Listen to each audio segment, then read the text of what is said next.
Hola, me llamo Egon y les pido que nos ayuden a alcanzar los 1000 suscriptores a nuestra colección de terror. Por favor, compartan y comenten desde donde nos escuchan. Gracias y vamos. Órale, Egon. ¿Qué onda, carnal? Te quiero platicar algo que me pasó el semestre pasado aquí en la CDMX y que todavía me tiene bien paranoico. Sé que va a sonar bien raro, pero te juro por mi jefecita que todo es cierto. Todavía estoy tratando de procesar todo esto. Así que discúlpame si me escucho medio confundido en algunas partes. Soy estudiante de administración en la Ibero. Vivo en un depa compartido con otros 3 güeyes cerca de Santa Fe. Ya sabes cómo es la vida de universitario. Clases en la mañana, trabajo de medio tiempo en la tarde en una tienda de electrónicos en Perisur y en la noche tratando de no tronar en cálculo. Tenía una novia, la Sara, que conocí en una fiesta de nuevos. La Sara estudiaba comunicación en la misma universidad. Al principio estaba padrísima, ¿no? Súper cariñosa. Siempre me mandaba mensajes preguntando cómo estaba mi día. Me llevaba tortas a la facultad. Pero después de como 6 meses, se empezó a poner media obsesiva. Quería saber dónde andaba a toda hora. Se enojaba si salía con los cuates sin ella. Lo peor era cuando no le contestaba el WhatsApp inmediatamente. Me marcaba como 10 veces seguidas. Me mandaba audios llorando diciendo que ya no la quería. Una vez se apareció en mi trabajo porque me había tardado 2 horas en contestar. Estaba en junta, güey. Mi jefe se puso súper incómodo. Corté con ella un viernes de noviembre, ahí en la plaza de comidas de la universidad. Se puso a llorar un chingo. Dijo que estaba cometiendo el error más grande de mi vida, que nosotros estábamos destinados a estar juntos. Traté de ser buena onda. Le expliqué que necesitábamos darnos un tiempo, pero se fue de ahí diciendo que no iba a aceptar eso. En las primeras semanas después de cortar, me mandó algunos mensajes, pero nada muy invasivo. Unos textotes hablando de nuestros momentos especiales, pidiendo que platicáramos. Terminé bloqueándola en WhatsApp e Instagram porque se estaba poniendo pesado. Pensé que iba a entender la indirecta. Ahí empezó lo raro. Primero, noté que había una mujer güera que siempre estaba en la misma línea del metro que yo tomaba para ir a trabajar. Línea 7, siempre en el mismo vagón, siempre viendo su celular. Al principio ni le hice caso. El transporte público es así, ves a la misma raza. Después fue un cabrón barbón que empezó a aparecer en el gimnasio donde me metía. Siempre llegaba como 10 minutos después que yo. Se ponía en una caminadora cerca, pero nunca me hablaba. Raro, pero no imposible. Los gimnasios de barrio son chicos. Normal encontrarte con la misma banda siempre. Lo que me puso paranoico fue cuando vi a los dos, la mujer del metro y el vato del gym, en el mismo Starbucks donde siempre estudiaba. Estaban en mesas separadas. Ni se saludaron, pero yo estaba seguro de que eran las mismas personas. Qué coincidencia tan rara, ¿no? Empecé a poner más atención. Durante la siguiente semana, identifiqué por lo menos 4 personas diferentes que aparecían en los mismos lugares que yo.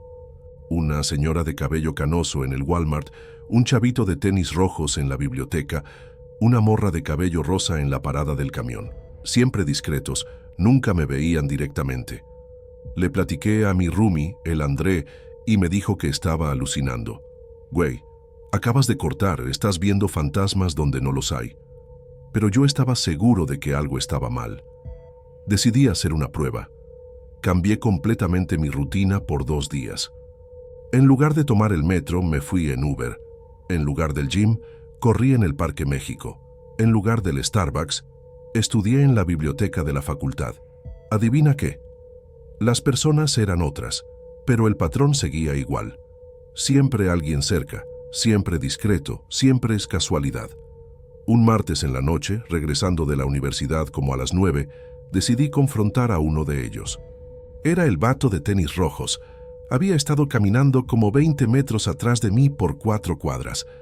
Me paré de repente, me volteé y le grité, «Oye, tú, ¿por qué me estás siguiendo?» Se puso súper nervioso.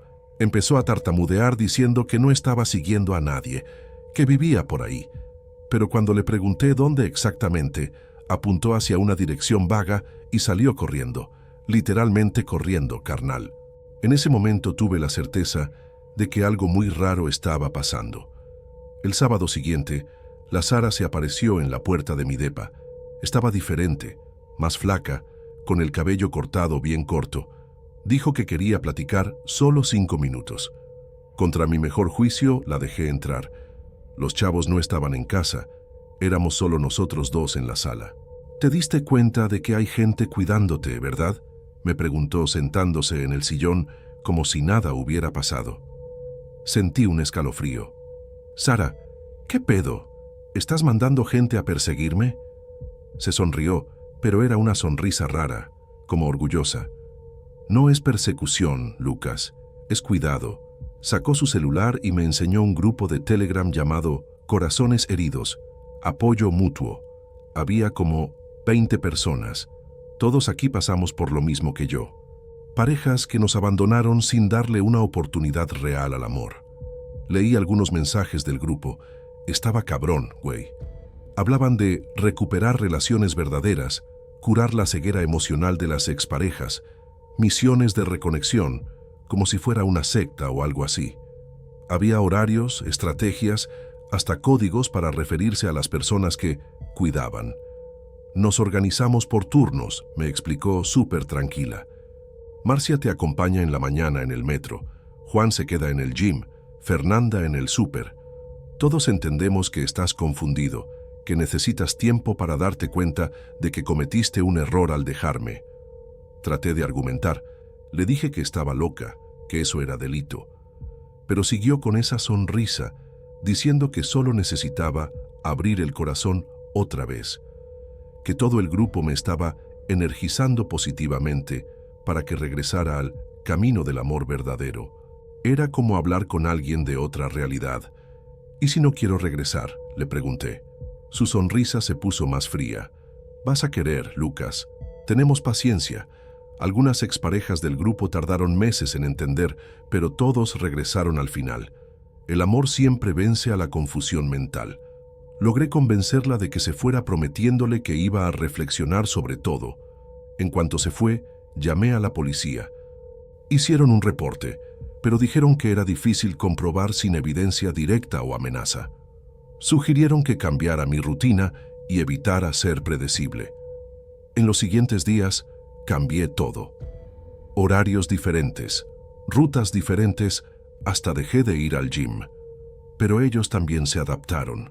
Siempre había alguien, siempre discreto, siempre cuidando.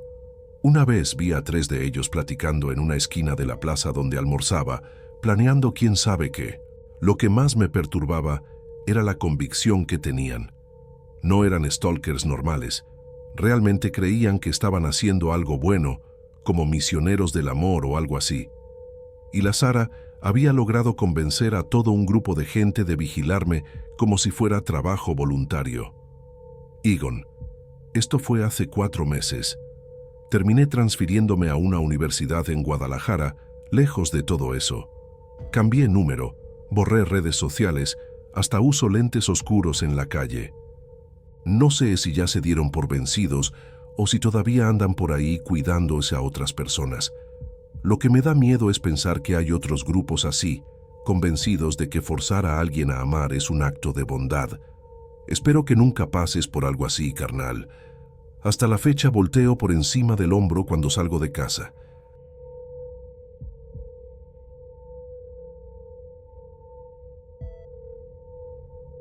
Órale, Egon. Quiero platicarte algo que me pasó hace unos meses y que todavía me trae bien alterada. Sé que va a sonar como de película de terror, pero te juro que es real. Todavía estoy tratando de procesar todo, así que perdóname si me escucho media confundida en algunas partes. Vivo en un departamento chiquito en la Roma Norte, trabajo en una empresa de marketing digital y tenía una rutina bien establecida. Me levantaba a las 7, desayunaba, tomaba el metro línea 1 hasta el trabajo. Nada muy especial, vida de godín joven. Había cortado con mi novio Marcus como 2 meses antes de que empezara todo esto. Marcus era buen chavo, trabajaba en sistemas, nos conocimos en un antro de la zona rosa. Anduvimos como 1 año. pero como que se mudó a mi depa el último mes de la relación, porque el suyo estaba en remodelación. Cuando cortamos fue bien tranquilo, sin broncas ni drama. Nomás recogió sus cosas y se fue. Hasta dejó la llave de repuesto en la mesita antes de irse. Las primeras semanas después de cortar fueron normales. Hasta estaba disfrutando tener mi espacio de vuelta, poder ver mis programas sin que alguien se quejara, cenar cereales sin que me juzgaran. Pero después empecé a notar unas cositas raras, nada muy obvio al principio. Por ejemplo, siempre dejaba mi taza favorita, una de Frida Kahlo que compré en Coyoacán, en el gabinete de la derecha, en la segunda repisa. Un día llegué del trabajo y estaba en el gabinete de la izquierda. Se me hizo raro, pero pensé que la había guardado mal en la mañana, con las prisas de no perder el metro. Después fue el cargador de la laptop. Siempre lo dejaba conectado en el enchufe junto a la cama, porque cargaba la compu en la noche. Varias veces llegué a casa y estaba desconectado, tirado en la cama. Al principio pensé que era problema con la instalación eléctrica del edificio, que era medio viejo. Lo que más me molestaba eran los libros. Tenía una repisa chiquita en la sala y siempre los organizaba por tamaño. Los grandes abajo, los chicos arriba. Pero de vez en cuando llegaba a casa y estaban todos revueltos, como si alguien los hubiera movido y tratado de acomodarlos, pero sin recordar cómo estaban.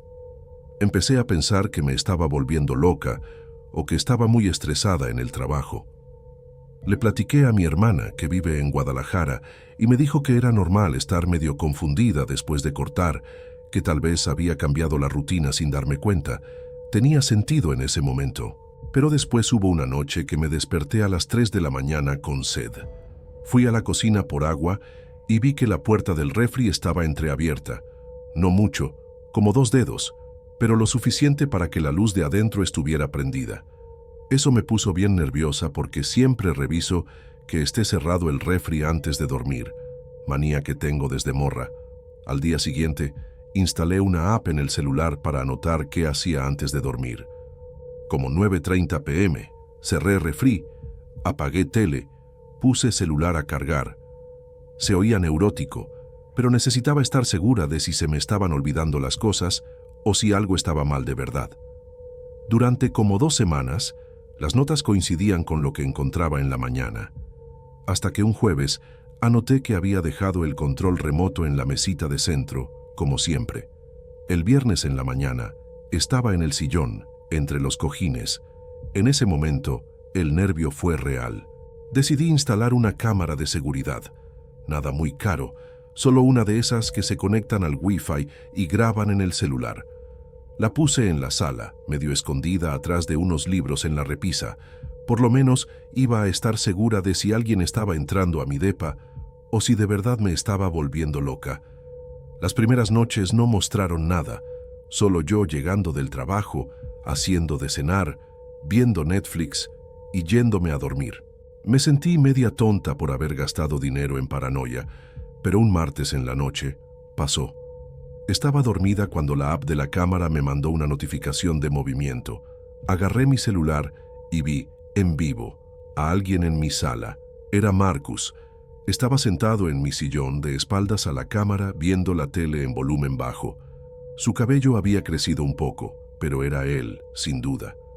Me quedé paralizada en la cama, sin poder moverme ni gritar. Se quedó ahí como 2 horas. Se levantó varias veces, fue a la cocina por agua, movió mis libros, hasta dobló una manta que estaba tirada en el sillón. Después se salió del campo de visión de la cámara. Por la API, pude ver que se había ido del departamento como a las 4:30. Al día siguiente, revisé todas las grabaciones de las últimas semanas.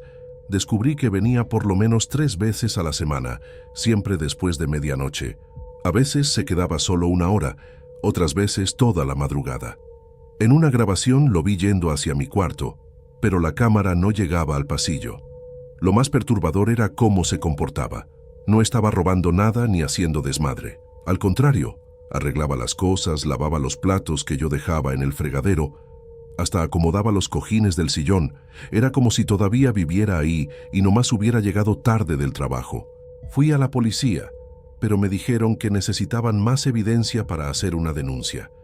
Las grabaciones ayudaban, pero como él había vivido conmigo, era difícil comprobar que yo no había autorizado la entrada. Sugirieron que cambiara las chapas e instalara más cámaras. Cambié la chapa el mismo día y puse una cámara apuntando a la puerta de entrada. Pensé que sería el fin de todo eso. Pero 3 días después, apareció otra vez. Esta vez, vi en las grabaciones cómo entró. Tenía una llave nueva. De alguna manera, había conseguido acceso a mi departamento aún después del cambio de chapa. Fue ahí cuando me mudé. Ya no aguantaba la idea de dormir sabiendo que alguien podía estar viéndome. Me fui a vivir con una amiga en la Condesa mientras buscaba otro lugar. Nunca volví a hablar con Marcus, ni traté de confrontarlo sobre eso. Hasta la fecha no entiendo cómo consiguió la nueva llave. Tal vez sobornó a alguien del edificio o le pagó a un cerrajero para hacer una copia cuando yo no estaba. Lo que más me espanta es pensar en cuántas veces me vio dormida sin que yo supiera y cómo podía actuar tan natural como si nada hubiera cambiado entre nosotros. Ahora vivo en un edificio con portero las 24 horas y cámaras en todos los pisos. Puede sonar exagerado, pero prefiero gastar un poco más en renta que vivir con esa sensación de que alguien tiene acceso a mi intimidad cuando se le antoje. Egon, esa es mi historia. Puede que suene loco, pero es real. A veces me pregunto si Marcus de verdad creía que seguíamos juntos, o si sabía perfectamente lo que estaba haciendo. Lo único que sé es que algunas cosas nunca se te olvidan, y la sensación de que alguien estuvo en tu espacio sin permiso es algo que no se quita fácil. Espero que nunca tengas que pasar por algo así, carnal. ¿Qué onda, Egon? ¿Cómo estás, compadre? Te quiero contar algo que me pasó y que hasta la fecha me tiene bien paranoico. Va a sonar como película de stalkers, pero te juro que es real. La neta, todavía estoy tratando de entender cómo alguien puede llegar a esos extremos. Salí con Elena como 1 año y medio. Al principio era una de las personas más intensas que había conocido, no en mal plan. Era apasionada, carismática, podía hablar de cualquier cosa por horas. Cuando hablaba contigo, era como si te jalara a su mundo. Los primeros meses estuvieron padrísimos. Me sorprendía con regalos, me dejaba notitas con poemas en el espejo, me mandaba buenas noches todas las noches sin falta, pero esa intensidad tenía su lado oscuro. No sabía hacer las cosas tranquila o esperar a ver qué pasaba.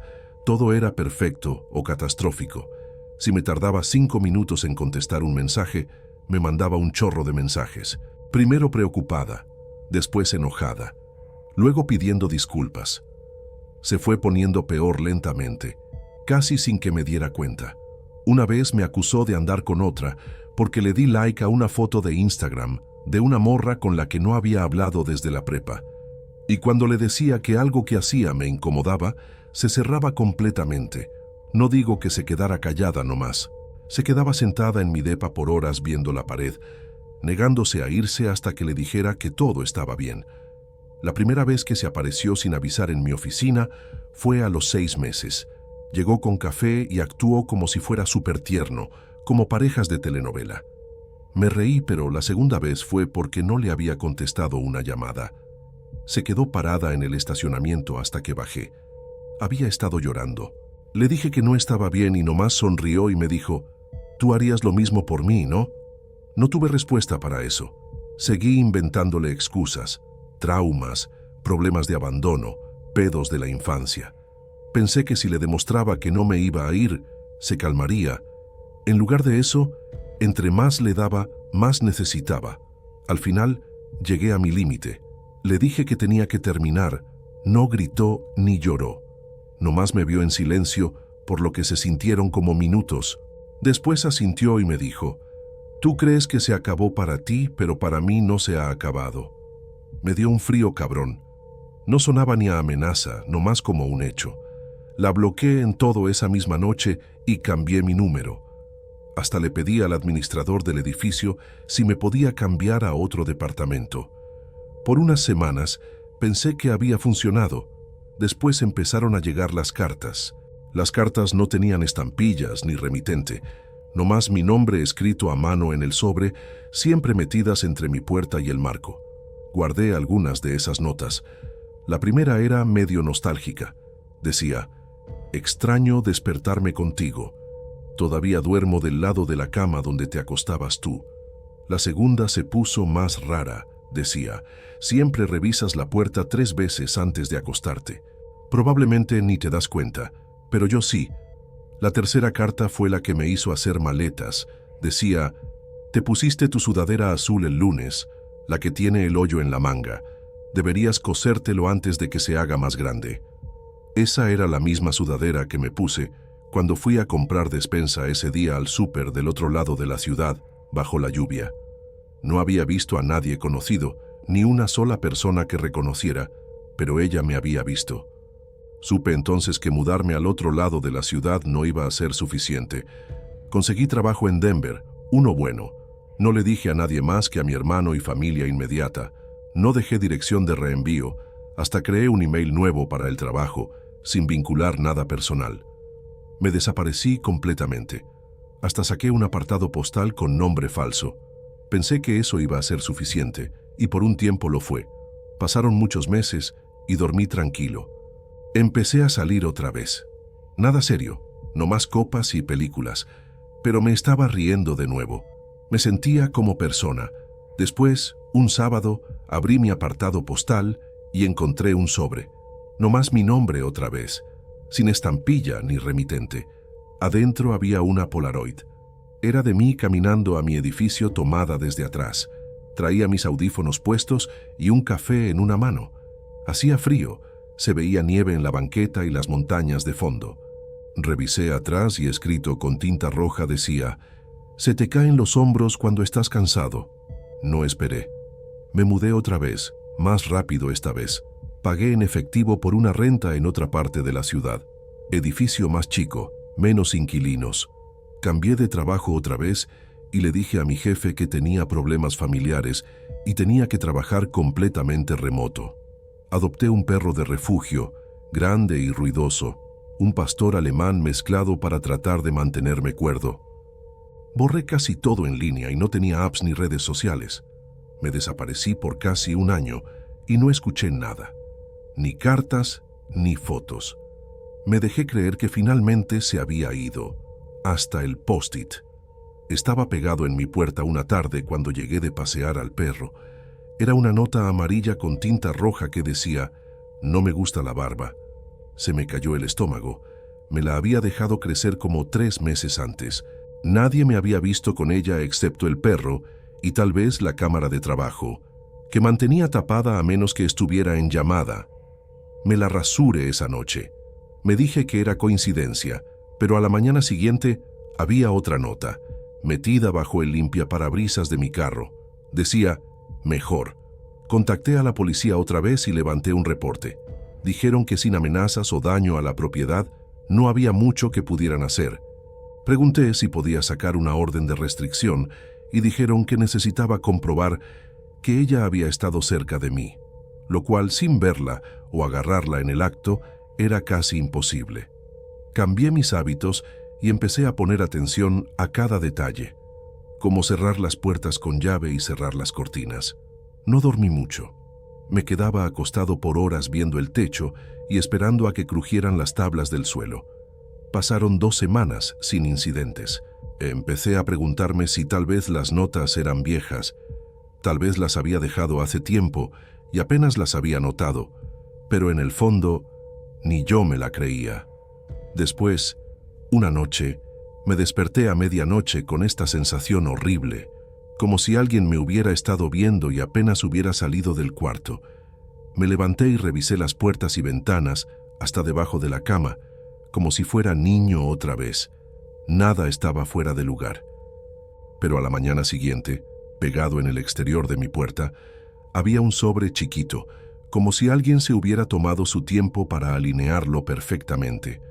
Adentro había una foto, una que no había visto en años. Era Elena y yo en una caseta de fotos de una feria de cuando todavía andábamos. Estábamos sonriendo, su cabeza en mi hombro, pero sus ojos habían sido tachados con rayas profundas como si alguien hubiera usado una aguja. Me mudé otra vez, no al otro lado de la ciudad esta vez, sino fuera de la ciudad completamente. Encontré una cabaña chiquita 3 horas hacia las montañas. Estaba aislada, rodeada de pinos, con solo un camino de entrada. Pagué en efectivo y usé nombre falso en el contrato, que era de mes por mes. Dejé mi smartphone viejo y conseguí uno nuevo con número nuevo. Compré un teléfono desechable solo para emergencias. Trabajé remoto con una laptop de la empresa que solo se conectaba por VPN seguro. Nadie más que mi familia inmediata y mi mejor amigo sabían dónde estaba. Me mantuve solo. Mi único visitante era el repartidor de Uber Eats que me traía despensa de vez en cuando. Por un mes completo, casi ni fui al pueblo. Y finalmente funcionó todo, hasta que escuché pasos afuera crujiendo la nieve. Mi perro se volvió loco. A la mañana siguiente encontré las huellas. Eran marcas de zapatos e iban de ventana en ventana. No había notas ni nada dejado en la casa. ¿Qué más iba a asumir que no fuera ella? Que me había encontrado otra vez, aunque todavía no sé con certeza si de verdad era ella esa vez. Pasé todo ese día empacando mis cosas y manejando de vuelta a mi ciudad natal. Hoy vivo en una casa con 3 roomies que estuvieron en el ejército. Si esa no es una casa que la gente sabe que no debe joder, no sé cuál sea. Sus camionetas, placas de corazón púrpura y banderas gigantes por toda la fachada de la casa son absolutamente elemento disuasorio para que Elena juegue el juego psicópata que estaba jugando. Egon, esa es mi historia, carnal. Ella es una stalker mentalmente inestable. Está clarísimo, y es un peligro para ella misma, para mí y para quien quiera que se meta con ella en el futuro. No más me gustaría que las autoridades estuvieran más dispuestas a intervenir y hacer algo antes de que pase algo de verdad culero. Espero que nunca tengas que pasar por algo así, hermano. Hasta la fecha sigo viendo por encima del hombro cuando salgo de casa.